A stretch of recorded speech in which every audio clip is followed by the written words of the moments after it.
Welcome back. రాష్ట్రాలు ఈ partnership సమ్మిట్లను ఎందుకు నిర్వహిస్తాయి? ఇప్పుడు ఆంధ్రప్రదేశ్ కి ఇలాంటి పార్ట్నర్షిప్ సమ్మిట్ ఎంతవరకు అవసరం? నవ్యాంధ్రగా నడకలు మొదలుపెట్టిన ఏపీ అభివృద్ధిలో పరుగులు పెట్టాలంటే సాధించాల్సిన లక్ష్యాలేంటి? గత ఏడాది పార్ట్నర్షిప్ సమ్మిట్ లో ఏపీ సాధించిన విజయాలేంటి? ఈ ఏడాది సాధించబోయే అద్భుతాలేంటి? కానీ కొత్తగా ఒక రాష్ట్రం ఏర్పడి దానికో కొత్త రాజధానిని నిర్మించాల్సి వచ్చినప్పుడు మాత్రం కాలం కోసం వేచి చూడకుండా అవకాశాల్ని అందిపుచ్చుకోవాల్సిందే. పరిశ్రమల స్థాపనకు అనువైన పరిస్థితులు కల్పించడం ద్వారా పెట్టుబడులను ఆకర్షించాలి. మార్కెట్ చేసుకోవడం కోసం సమ్మిట్ ఉపయోగపడుతుంది. స్పెషల్లీ పార్ట్నర్షిప్ సమ్మిట్ వల్ల ఏంటంటే ఇందులో ఊరికే అందరూ రాలేదు, చాలా బిజినెస్ డెలిగేషన్స్ వచ్చాయి ఫ్రమ్ 51 కంట్రీస్. ఈరోజు 51 కంట్రీస్లోనూ అందులో అట్లీస్ట్ 15 కంట్రీస్కి రోడ్ షోస్ కూడా చేయడం కూడా జరిగింది లాస్ట్ 1 yearలో. ఇది లాస్ట్ ఇయర్ రోడ్ షోస్ ఇలా చేయలేదు. లాస్ట్ ఇయర్ సమ్మిట్ ముందు ఈసారి లాస్ట్ 1 yearలో రోడ్ షోస్ చేయడం జరిగింది. దానివల్ల పబ్లిసిటీ వచ్చింది. దానివల్ల ఈరోజు 51 కంట్రీస్ నుంచి వచ్చారు. ఇదే లాస్ట్ ఇయర్ తీసుకుంటే మీకు 35 to 40 కంట్రీసే వచ్చారు. So that publicity has come. It's very important for the state. మనం మార్కెట్ చేసుకోవడం అనేది.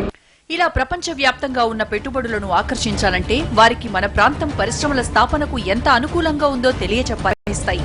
ఇందులో భాగంగానే సిటీ ఆఫ్ డెస్టినేషన్ విశాఖ తీరంలో పార్ట్నర్షిప్ సమ్మిట్ నిర్వహిస్తున్నారు. గతేడాది నిర్వహించిన పార్ట్నర్షిప్ సమ్మిట్ లో భాగంగా 328 అవగాహన ఒప్పందాలు కుదుర్చుకుంది.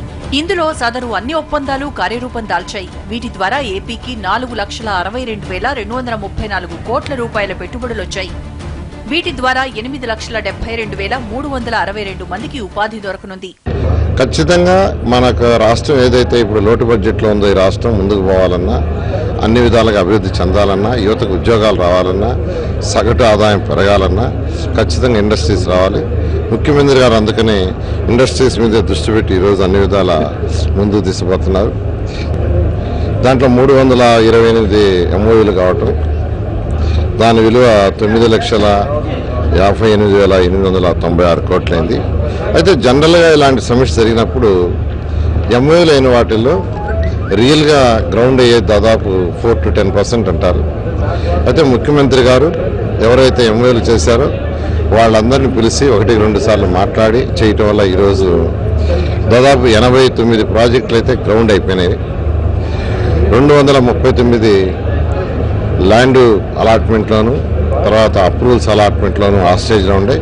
ఇవి కూడా రాబోయే 1 yearలో కంప్లీట్ చేయాలని ఈరోజు ముఖ్యమంత్రి గారు యాక్చువల్గా పరిశీలి చేస్తున్నారు.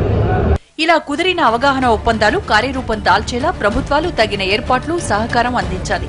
గత ఏడాది పార్ట్నర్షిప్ సమ్మిట్ లో కుదిరిన అవగాహన ఒప్పందాల్లో 48% ప్రాజెక్టుల పనులు ప్రారంభమయ్యాయి. వీటిల్లో 42% పెట్టుబడులు గ్రౌండ్ అయ్యాయి. ఇప్పటికే 38 యూనిట్లలో ఉత్పత్తి కూడా ప్రారంభమైంది. వీటి విలువ దాదాపుగా 53,000 కోట్ల రూపాయలు. వీటితో పాటు మరో 1,500 కోట్ల రూపాయల విలువైన 6 యూనిట్లు ఉత్పత్తి ప్రారంభించేందుకు సిద్ధంగా ఉన్నాయి. మరో 16 ఫ్యాక్టరీలు మిషనరీ సిద్ధం చేసే దశలో ఉండగా మరో 13 కంపెనీలు శంకుస్థాపనకు సిద్ధమవుతున్నాయి. ఇలా ఒక్కో ఏడాది సదస్సులు నిర్వహించి దేశ విదేశాల నుంచి పరిశ్రమలను ఆహ్వానిస్తే తప్ప ఏ రాష్ట్రానికి పరిశ్రమలు రావు. ఇలా గతేడాది సూపర్ సక్సెస్ అయిన పార్ట్నర్షిప్ సమ్మిట్ ను దృష్టిలో పెట్టుకుని ఈ ఏడాది మరింత సమున్నత లక్ష్యాలతో రెండో సదస్సుకు ఏపీ సర్కారు సిద్ధమైంది. ఈ సదస్సులో 42 దేశాల ప్రతినిధులు హాజరయ్యారు.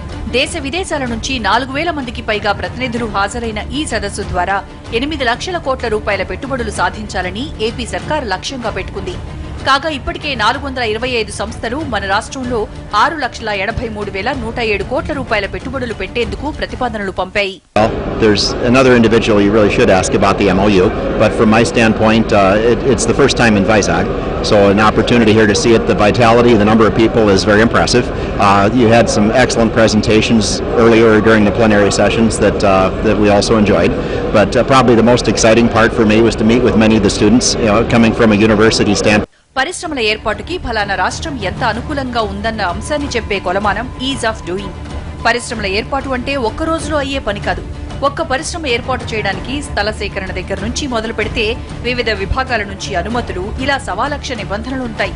పరిశ్రమ ఏర్పాటుకు తగిన సహజ వనరులతో పాటు ఇవన్నీ సులువుగా పూర్తి చేయగలిగిన రాష్ట్రాల్లోనే సంస్థలు పెట్టుబడులు పెడతాయి. ఇలా ఏ రాష్ట్రంలో పరిశ్రమల స్థాపనకు అనుకూలంగా ఉంటుందో చెప్పేదే ఈజ్ ఆఫ్ డూయింగ్.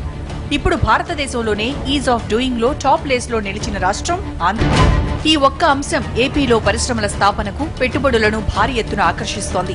అందుకే గతేడాది సమ్మిట్ కన్నా రెట్టింపు పెట్టుబడుల్ని లక్ష్యంగా పెట్టుకున్న ఏపీ ప్రభుత్వం అదే దిశగా ఇప్పుడు దూసుకుపోతోంది. ఇప్పటికే 80% పెట్టుబడులు వచ్చినట్లే.